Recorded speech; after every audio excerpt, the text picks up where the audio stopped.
這是規模空前的一次中央會議，參會人數多達7000人，持續時間長達1個月。上至中央領導，下至現場礦官員，來自全國各地的幹部紛紛齊聚一堂。這就是1962年在北京人民大會堂召開的擴大中共中央工作會議，也叫7000人大會。對於很多參會者而言，這是他們第一次來北京，也是第一次參加毛主席主持的會議，內心激動不已。作為共產黨的追隨者，沒有人不希望能親眼見見這位開闢新中國的偉大領袖。經久不息的掌聲便是最好的證明。1月27日下午2點，會議正式開始。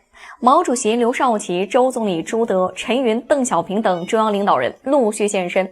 當他們出現在主席台上的那一刻，會場內立刻響起熱烈的掌聲，整整持續了15分鐘之久。而會場內第2次掌聲則來自劉少奇的一番講話。現場所有人都屏氣凝神，全神貫注，生怕漏掉一個字。作為國家主席，黨內第2號人物，未來的党的接班人，劉少奇代表中央做報告。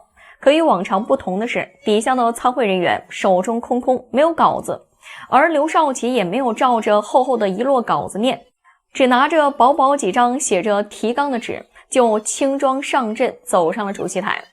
他用那濃厚的湖南口音說道：我代表中央向這次擴大的中央工作會議提出了一個書面報告，現在在這個書面報告的基礎上，我再講幾個問題。一方面綜合了自己調查研究的實際情況，另一方面聽取了會議期間的反映聲音。劉少奇直接指出了當時國家和人民正在面臨着怎樣糟糕的經濟形勢。更令人震驚的是，他還尖銳地說出了3分天災7分人禍的觀點。此話一出，現場所有人先是一愣，而後立即爆發出熱烈的掌聲，持續了10分鐘之久。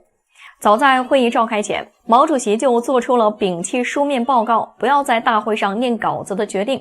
但因為會議時間提前，劉少奇呢來不及準備口頭講話稿，只能連夜爭分奪秒趕出了一份講話提綱。而包括毛主席在內的政治局常委也是在全體大會的前一刻才見到了這份提綱的真容。就這樣，劉少奇頂着巨大壓力，從實事求是的角度進行了脫稿講話。雖然是臨場發揮，但這場發言卻持續了整整3個小時之久，將7000人大會瞬間推向了高潮。以至於30年後，鄧小平回憶感慨道，在黨的歷史上，像7000人大會這樣，黨的主要領導人帶頭做自我批評，主動承擔失誤的責任，廣泛的發揚民主和開展黨內批評是從未有過的。它的意義和作用，在我們這些親歷者當中，永遠不会忘記。我相信歷史愈久，影響愈深。而薄一波也對劉少奇當時的發言記憶猶新。他說，這些話今天看來很平常，但在當時聽起來的確有些刺激。從軍閥割據到日軍侵略，再到新中國誕生，黨組織一路也是在摸着石頭過河。儘管遭遇經濟困難，面臨重大失誤，可黨組織的不粉飾不虛偽，敢於正視現實問題，承認自身錯誤的態度，或許才是讓國家安定、讓人民放心的關鍵吧。好了，今天的故事就講到這裡，歡迎大家給視頻點讚、留言、加個關注，我們下期再見。